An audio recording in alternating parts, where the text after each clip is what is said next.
Same as it's been for the last, 10 weeks or so, whatever it is. It's been good. Guys have been on it.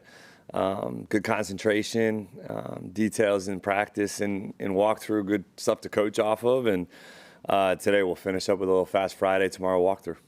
Get that feeling of the normalcy, like it is just another week for the guys? 100%.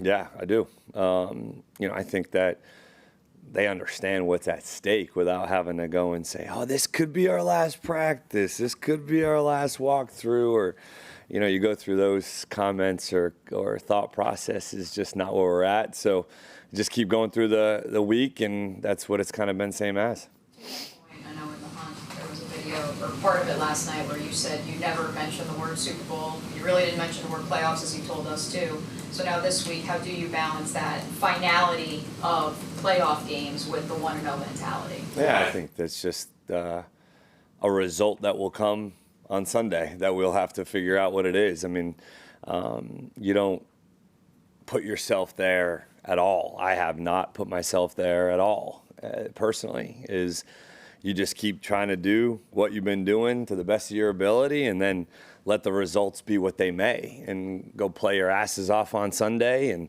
for 60 minutes and see what the heck happens. So it's just the way that this game works, the way that you have to stay so singularly focused on your job, your execution, your responsibilities, your details, the game plan, knowing your opponent to the best of your ability, and then go play. Because you let anything else get into your mind, it just starts to cloud it, and you start to think about things that really don't matter.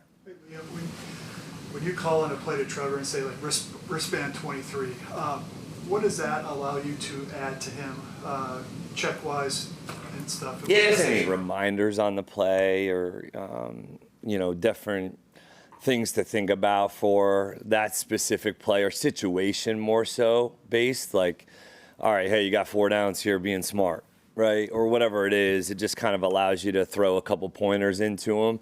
I haven't really had to give them too much, to be honest with you, outside of the preparation that we have and go through the process. Or if something's coming in that's not in the game plan, that's just being called, you may want to give them a little heads up as to what you're thinking quickly if you can, if you have time. But, for the most part, that work is all done previous to, right? Like when you go through the game plan, when he and I and Grant and Spence go through the call sheet, tomorrow and tomorrow afternoon, and go through it, what we're thinking, what are going to be our first 3rd down calls, short yardage, red zone. When we get to this area of the field, what are we thinking?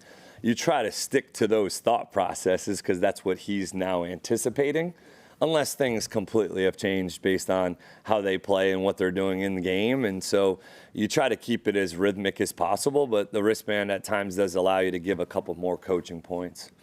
Saturday meeting. Say again? How long is that Saturday meeting? They will start a call sheet meeting Saturday morning. They'll probably go for about an hour, and then we go again before Mass and Chapel. Usually starts for about another hour or so, where we're just going through priority calls. Here's the top calls in both the play actions, the keepers, quick game screens, blah, blah, blah, all that stuff, and then get into some situational thought process for each 3rd down window. All right, hey, what's the first call? What's your order of these 3rd downs? Knowing that it could get tweaked a little bit in game based on what you're getting, but you try to go through a little bit of a process of how you're going to almost call it, or what he can anticipate to hear in some of those situations, so that when Sunday comes, it's not just like, whoa, I thought you said we were calling that play 4th, and now you're going to use it so it's just more so to get on the same page. 48. Go ahead. I know we don't have time for all the good Tom Moore stories. Oh, yeah. But can you talk about his retirement and just your experience with him? Yeah, so much respect for Tom Moore. To be doing it and do it as long as he's been a pioneer in offensive football, like the levels concepts in the pass game. So much that I learned from him, not even just last year. Like if you go back and watch their tape from all those years in Indy, everybody in the NFL now is running the levels concepts because of what they were doing. And how much freedom he gave the quarterback at the line of scrimmage. Sometimes he was telling me like they'd have 3 4 calls, right? It was like run to pass, and Peyton was getting to those things based on the looks that he was being presented. And Tom had a great presentation to our players and coaches that he would do every year, and it was, just talking about the 7 deadly sins of coaching and playing. I can't rattle them all off the top of my head right now, but it was just about, hey, keep the main thing, and teaching young players and young coaches how to kind of survive in this league. And I think that was really cool knowledge coming from him. Got a lot of respect and appreciate what he's done for our game. You do it when you're 87? Heck no.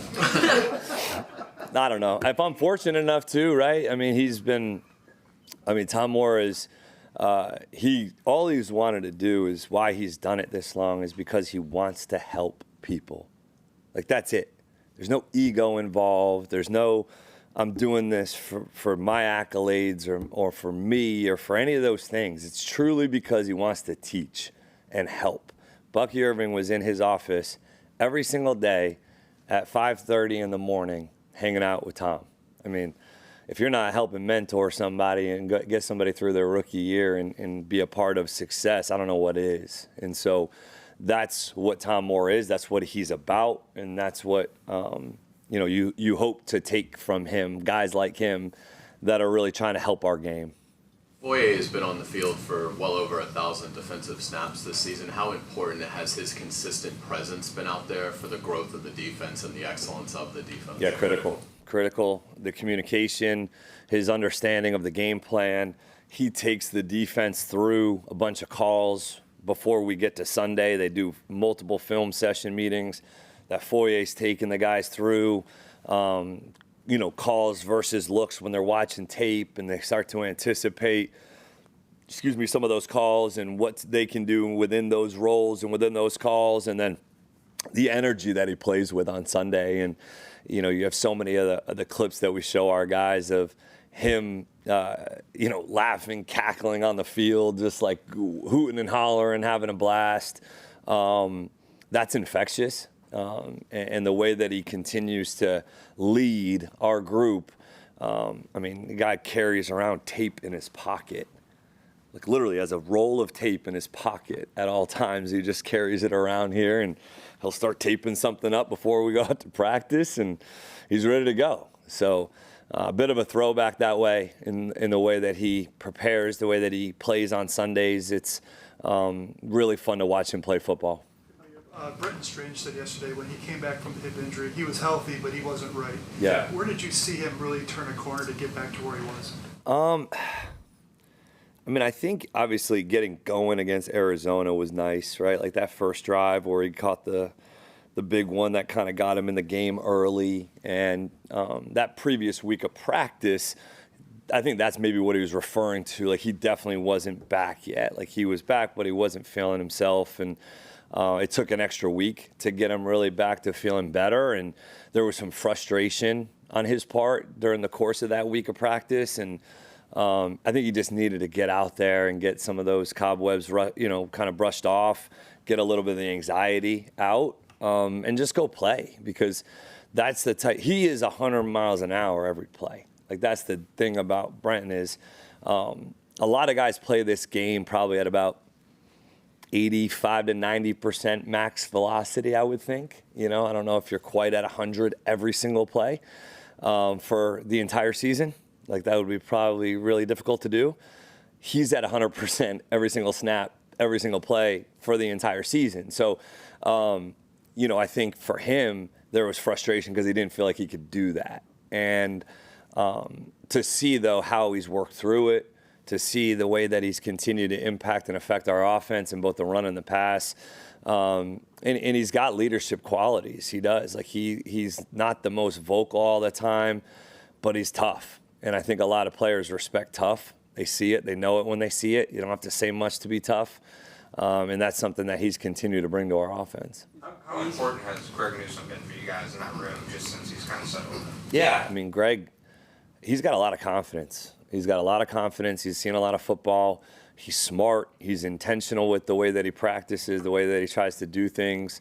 There's been a lot of guys playing in the back end for us this year, and to see that room specifically settle in, get a little bit of that rotation that we've had with obviously Greg and Buster and Jarian, and then when Jordan was still playing healthy, him as well, and have no ego about it, right? Like everybody kind of points to DBs and wideouts as being your, I guess you call it divas, right? Or that's not on our team, but I do feel like that's a general consensus, right?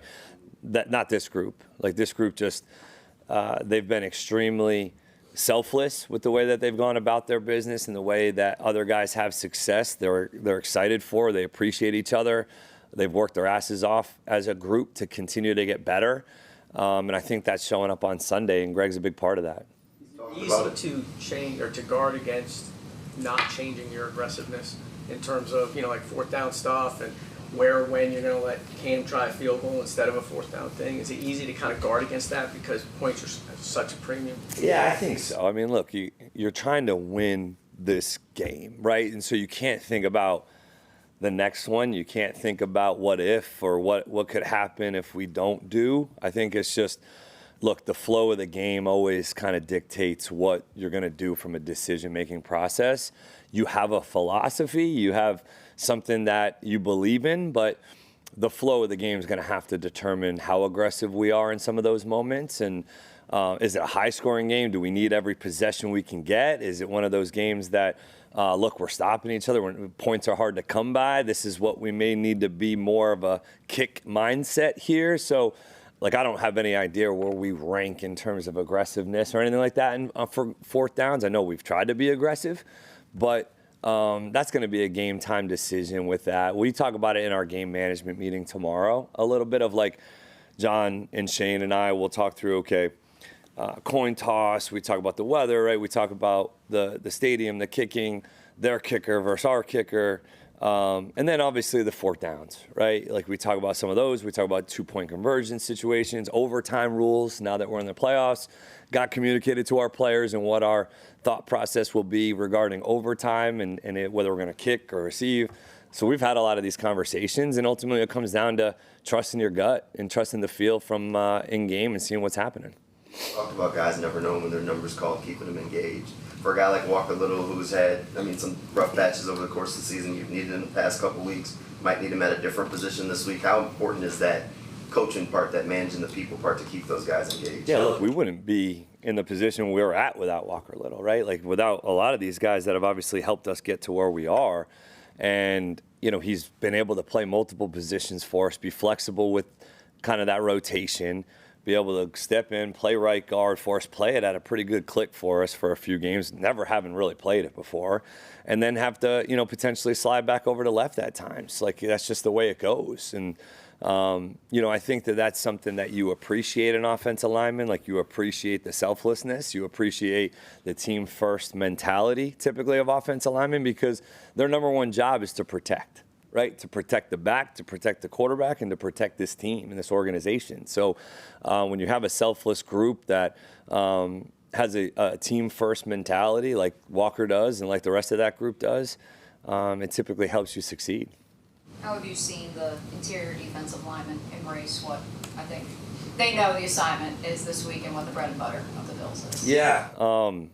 Look, I think those guys understand the task at hand. We showed them a good enough clips in my team meeting and the defensive meetings of their run game and what that can do, both when they, as an offensive line, get going and the techniques and fundamentals in which they try to use and things that we need to do to combat that. And also when we've got our opportunities to tackle the ball carriers, whether it's the backs or the quarterback, what that needs to look like and the way in which we need to play to get after those guys to do those things. And so, I think we're ready for the task at hand. Whether we, make every single tackle on Sunday, who knows? You know what I mean? Like, that's just the game. So it's more about the relentless effort, the relentless strain, whoop blocks, continue to play with that mindset and mentality up front, and good things will happen.